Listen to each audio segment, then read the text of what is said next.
يا حكيم زيش ما حبيبي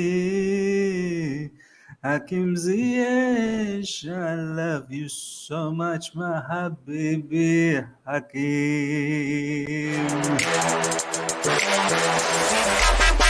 All right. Here we go, back again on the other side of the coin. Welcome back to the other side of the coin, ladies and gentlemen. 3 points. You know, the weekend is good when you get 3 points, and it's even better when Hakim Ziyech is the one that is the catalyst of getting the 3 points. Stole the show right at the end. Mr. Hakim Ziyech was our best attacker, undoubtedly the only one that looked like he was going to do something. And in recent times, that has been the case with Hakim Ziyech. He's been the form attacker, but undoubtedly for me, the man of the match for this particular match against Crystal Palace. Look, let's get into this particular match review. I want to hear what you guys all have to say about this. I've been looking at social media as well, which will share some of the information with you guys, see how what is being written and what is being talked about. A lot of the people are not happy with that performance, and it's understandable. Even when I was doing the watch along and the live chat, we were talking, we were getting frustrated. Now, this is how I look at the whole situation. First half, we were in total control. I personally felt like, from my perspective, from what I saw, we could have different views. That's fine. I understand that. But from what I saw, first half, we were in control. We should have been at least 1 goal up through N'Golo Kante, Malang Sarr putting the ball through. And there was another opportunity where Havertz first half squared the ball and Kante was there in the box. Instead of Kante taking a shot, he then ended up passing it. Kante got into some really juicy positions in the first half, and we really should have been a goal up minimum, if not 2, but at least a goal up. Palace did have one opportunity in the first half with Zaha when he was one-on-one, very tight angle. You know, I wish Mendy did come up and really close that angle up a little bit, but at the end of the day, it didn't go in. And they really didn't have much else besides really just set pieces. To be honest, we controlled them. Second half, ladies and gentlemen, it was a bit different. Palace did come out, pressed, intensity was there, and it looked like we were a bit asleep. We didn't, we weren't as controlled as we were in the first half. It's like whatever pep talk we had from Thomas Tuchel in the half, like it just sort of went over us. But surely enough as the game progressed, we did come back into it, but there wasn't much created. And we're going to do the, player analysis very soon. But there was lack of creativity. Passing was poor. There was a one opportunity right at the end when we made the 3 substitutions. That's the other thing, Thomas Tuchel making substitutions so late. And it was that offside goal where Lukaku was 1v1 and he took the shot, turned the defenders really well. I thought maybe he should have scored as well, maybe from that angle. We were too tough anyway. At the end of the day, it was offside, and Ziyech puts in that goal. The rebound ended up being offside. And right at the end, if it wasn't for Alonso's cross and Ziyech not being there with that brilliant volley right at the end, it was going to be a frustrating result, to be honest. But look, we got the 3 points. Wasn't the greatest performance. Definitely not the greatest second half. First half should have been up. But it is what it is. I know we can sit here and overanalyze this particular game. And I'm going to... Actually, you know what? I'm going to bring up a particular quote. Adam Newson. Thomas Tuchel felt Chelsea looked a bit drained and exhausted today against Crystal Palace. I don't really know whether that will fly with the supporters at this point. Now, this particular comment from Adam Newson, he was obviously there, interviewing Thomas Tuchel post-match. I don't know what he's trying to insinuate there. Maybe he's trying to say that, look, drained and exhaustion wasn't the issue. Maybe there were other factors. And we're going to touch on that. For me, I also tend to believe that drained and exhaustion maybe not was the biggest issue. Probably our setup. Lukaku is a huge factor in this whole situation. Lukaku does screw us up in the front line. Christian Pulisic definitely didn't have a very good game. And I feel like with all the attacking players that we had, there needed to be a little bit more attacking prowess. There needed to be more impetus going forward. Let's now talk about some of the player performances because that will give us a bigger picture as to what sort of went down, where we sort of didn't look good, and it may provide a bit more context as to what Adam Newson is trying to insinuate here. This, ladies and gentlemen, is the formation that we went with, the lineup that we went with. I was happy with that. I don't know about you guys. I was quite happy with that. Sa as left back, Rudiger, Silva to the centre backs, Christensen as the right back because Azpilicueta wasn't well. Mendy, the goalkeeper, Jorginho Kante in the middle. I've got no issues with that. I thought maybe it might be Jorginho Kovacic, Kante to be played in the Champions League. I've got no issues with that though. Havertz up front in the left wing area, Ziyech right wing, Pulisic as the cam, and Lukaku. Now, let's talk about the match performances. Lukaku, ladies and gentlemen, is the first candidate as to why we don't seem to play that well. I'm going to share something with you guys now.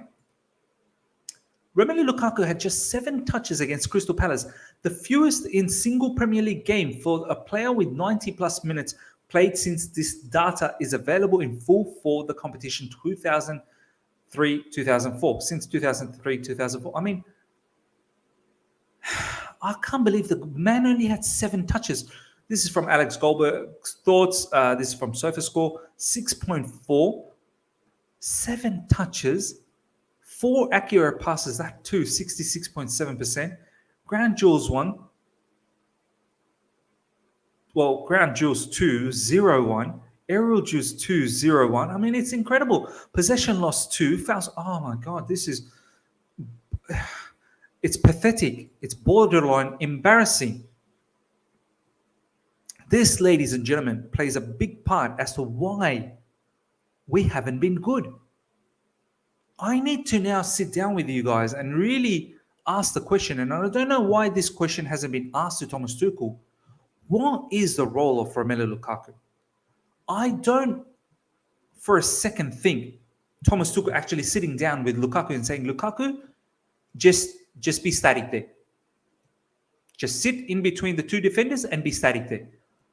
I can't imagine that is Thomas Tuchel's plan. And if that is the plan, why aren't we going long? Why aren't we delivering the ball from Rudiger to Lukaku long, or from Silva to Lukaku, or from Mendy to Lukaku?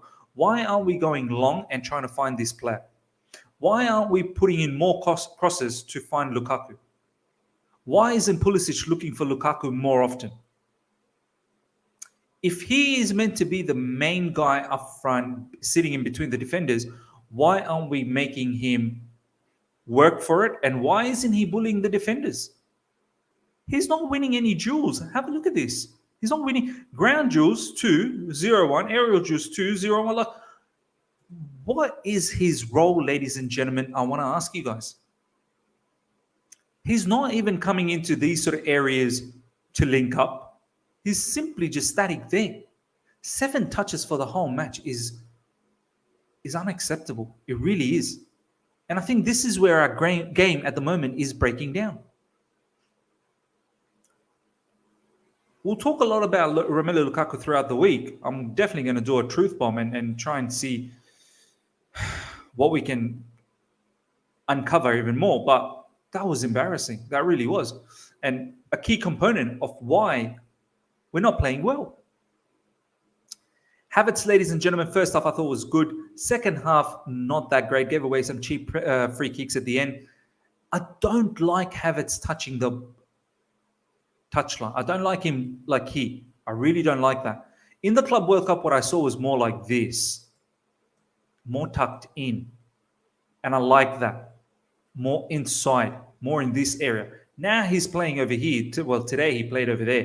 You know, more sort of as a winger. And I don't consider Havertz as a winger. He doesn't have that, you know, explosive pace from the get-go. Yeah, he does have the sneaky pace when the player stands still and he can run. But from the get-go, he's not an explosive player. And I don't think he's a winger.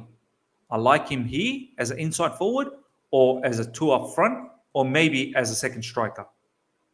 But him as a winger, I don't really like it. But I still want to keep continuing to see Havertz. I don't want him to be benched now. There's something special about him, as I've said, and I want him to see. But this game, not the greatest. Christian Pulisic, ladies and gentlemen. If he's playing this position here, you're gonna have to be an immense playmaker for us. You're gonna have to be able to find those passes to Ziyech, to Lukaku, to Havertz, link up nicely with midfield. His game was not good. Was not good. Missed time passes, getting bullied off the ball. Sometimes when there was no one around him, he's got poor control. I mean, this is the thing. Christian Pulisic, for me, I know a lot of people have said against Crystal Palace, he's got good record, should start. Okay, fine, you started. I got no issues with that. That particular position, I don't mind either because I like what I saw in Club World Cup operating in these areas, driving in these areas. But this match, once again, inconsistent. Everything fell apart for him. Not good enough. And has he done enough to warrant to start again? No. And you're going to say, well, how's he going to get consistency? Well, it's difficult. The competition's on. The chances you get, you're going to have to capitalize, and you didn't.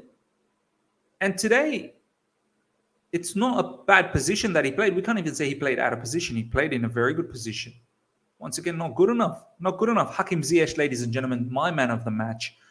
He was the only player that looked like he was going to do something, trying to create a lot of havoc from this area. There was a chance in the second half where he whipped in a cross from here. Once again, these players coming in, it's like they don't anticipate Ziyech crossing those balls in. It's so crazy how we don't anticipate Hakim Ziyech's strength.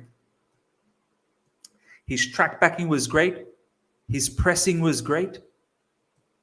And of course, that goal from this angle, volley, great cross from Alonso.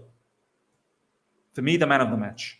For me, the man of the match. And we're going to probably just look into this Chelsea admin area. Look at this. This is so brilliant. True wizard. Of course, true wizard. Look at this.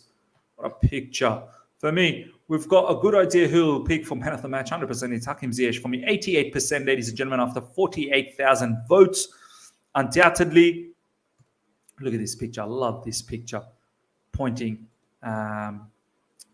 Amazing, amazing. For me, Hakim Ziyech, man of the match.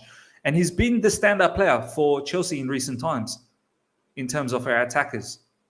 And I hope he doesn't get dropped now. Like, he needs to keep playing. I was so baffled that he didn't start in the Club World Cup final. It is what it is. We end up winning it, fine. But right now, we need to be playing Hakim Ziyech. And he's doing everything possible to remove any sort of rumors that he's going to be leaving Chelsea. He's one that we need to keep keeping and hope that Ziyech continues like this because he's going to be a big player for us and he's already turning out to be. For the rest of the season, we need this player. He's the only attacking outlet at the moment that we have. In the middle, Kante, Jorginho had decent enough games. I mean, Kante gets himself into these areas sometimes. Sometimes he gets over here. Sometimes he's here. I get frustrated because these positions should be taken up by these players. And he gets into shooting positions, and you can't expect Kante to be finishing these situations. Yeah, okay, he needs to be finishing. They had that one opportunity first up. He needs to be finishing 1v1. You need to finish that. But to expect Kante to score goals is a bit too much, probably. From a defensive side of points, I still want Kante. But when he's in these areas, when we're a possession-based footballing team, and I've said this a long time ago, when we play against these sort of teams and Kante gets into these areas, is he the right type of player that we need? But then defensively, you need him. So what do? Jorginho, okay-ish game. Nothing fancy, nothing too bad. First half, control the game. Second half, eventually enough control the game. Sarr, for me, was a very, very good player. His effort in the first half to set up Kante in this sort of position, that was a brilliant ball. Sarr producing a lot more creativity than any of our attackers, to be honest, besides Ziyech. Sarr was a fantastic player. Defensively, he was very strong. Going forward as well, he was very strong. So I want us to continue with the back four, and I want to see more of Malang Sarr, ladies and gentlemen. For me, I don't mind seeing Alonso coming off the bench and doing what he did today. Sarr was fantastic. I want to see him continue. Rudiger, that screamer of a shot. I thought that was in, ladies and gentlemen. How that Palace goalkeeper saved that. Oh my God. One of these days, Rudiger's going to score one of these ones. And his ability to play the ball long from here, whether it be on the right, whether it be on the left, was brilliant as well, those long balls. Rudiger, once again, fantastic performance. Silva as well, fantastic performance. Christensen, fantastic performance. Mendy didn't really have much to do besides some set pieces coming through and collecting them. Zaha, as I said, had a big opportunity in the first half. Second half, there was also another opportunity where we looked like we were dead. I think it was Zaha again. But they didn't look like they were going to be saved. They looked like they were either going to be goals or they were going to be missed. So look, kept the clean sheet. Guys, Thomas Tuchel's substitution. I don't know if I'm a massive fan of this so late. Look, at the end, it still worked. But him keeping it too late, he needs to take some blame for that. You need to be able to change it more proactively and not wait till the 7th. When did we bring out, 3 substitutions? Like 10 minutes to go, something like that. It is what it is. Kovacic came in, looked very good. Somewhat had some impetus. Ruben Loftus-Cheek, I'm not really sure how much impetus he had. Alonso obviously producing that assist. Fantastic assist, great goal. Let's have a look at some of the social media stuff now. Ladies and gentlemen, Thomas Tuchel, we didn't play a Premier League for 4 weeks, and there is a huge mix of a lot of reasons why I didn't expect performance-wise. I know we can play better and want to play better. We were solid defensively. Yeah, I suppose we were solid defensively. And look, Thomas Tuchel probably trying to take the heat away from the players, which is fine. We've already looked at Romelu Lukaku. Thomas Tuchel, we come from 30 degrees temperature difference. We have 6 players with a cold from the AC on the plane. We have jet lag. We have almost no players who slept well in Abu Dhabi because of temperature and the time difference. So it is the same here. Look, I have to say, I'm not sure how much the temperature was an issue. I was there in Abu Dhabi. It was actually quite cold during night. These guys are living in air-conditioned hotels, and I'm not really sure how much temperatures would have had. Yes, jet lag. Of course, that could be an issue, finding it difficult to sleep. But these players are well accustomed to travel and staying in the hotel. Jet lag, I can understand. But temperature, I was there. There were times where I was feeling cold at night. I kid you not. It was pleasant. This time of the year in Abu Dhabi is not hot. It does get hot, but not now. March, April, May, it will get scorching hot. February is not hot. As I said, I was in the stadium. There were times where I was actually feeling cold. There were nights in Abu Dhabi when I was walking, I felt cold. Some days were actually cold. Temperature is not the issue. So yeah, I get it. He's trying to take the blame away from the players. Fine. Go. Chelsea new Club World Cup badge. Yeah, I love this, ladies and gentlemen. And our jersey with the badge looked immense. And this is something that I need to get ASAP. PYS, Liverpool got a huge player in January with Luis Diaz to make their squad stronger. But it is how it is. Nizar, this was Thomas Tuchel saying, first signs of Tuchel being unhappy and calling out the board. I don't know if he was calling out, but I think he's trying to let the fans know as well that, look, and this was off the back of, I think there was a question asked whether we're going to be able to catch Liverpool. Liverpool obviously won again. Look, as much as I want us to be able to catch Liverpool, I think it's a bit far-fetched. The way we are playing, the way Liverpool goes 1-0 down, they still have the ability to come back 3-1 and win because they're just so dynamic. We, on the other hand, if we had gone 1-0 down against Palace, I'm not sure if we'd come back. Maybe a draw, whether we win, I don't know. We just snuck in a win right at the end. Thomas Tuchel's trying to say, look, they strengthened, we didn't. I've said it, and a lot of fans will say, but Miz, who could we have got? That's not my duty. That's the scout's duty to find players. How did Liverpool strengthen in January? How did they get Luis Diaz? Why weren't we there for Luis Diaz? Yeah, we have a lot of attackers, but send some of them on loan. Why not? But yeah, ladies and gentlemen, look, at the end of the day, it is what it is. Similar scenes, but 15 minutes apart. Yeah, okay, it's because there was the first goal, that Ziyech, and then finally the second one we scored. Interesting. Look, ladies and gentlemen, at the end of the day, not the greatest performance. 3 points nonetheless. A huge 3 points in the context of things. Hopefully others dropping points. Arsenal won, so we needed to continue winning. West Ham obviously dropped points with Newcastle. We'll see what Man United does. And yeah, we continue on. We've got Lille coming up next. So do look out for that. The previews, the reviews, all sorts. Hope you guys have enjoyed this review. Let me know how you felt about the match. For me, look, I can be critical with Lukaku and Pulisic, and overall, look, not the greatest. We got away with a win. We have to improve, no doubt about that. But let me know how you feel about it, what I've spoken about in regards to the entire match, the player analysis, how you felt. I'd love to know, ladies and gentlemen. I hope you guys have enjoyed this review. Smash the like button. If you're here for the first time, subscribe, hit the bell notification to stay in touch with all my content. Until next time. See ya.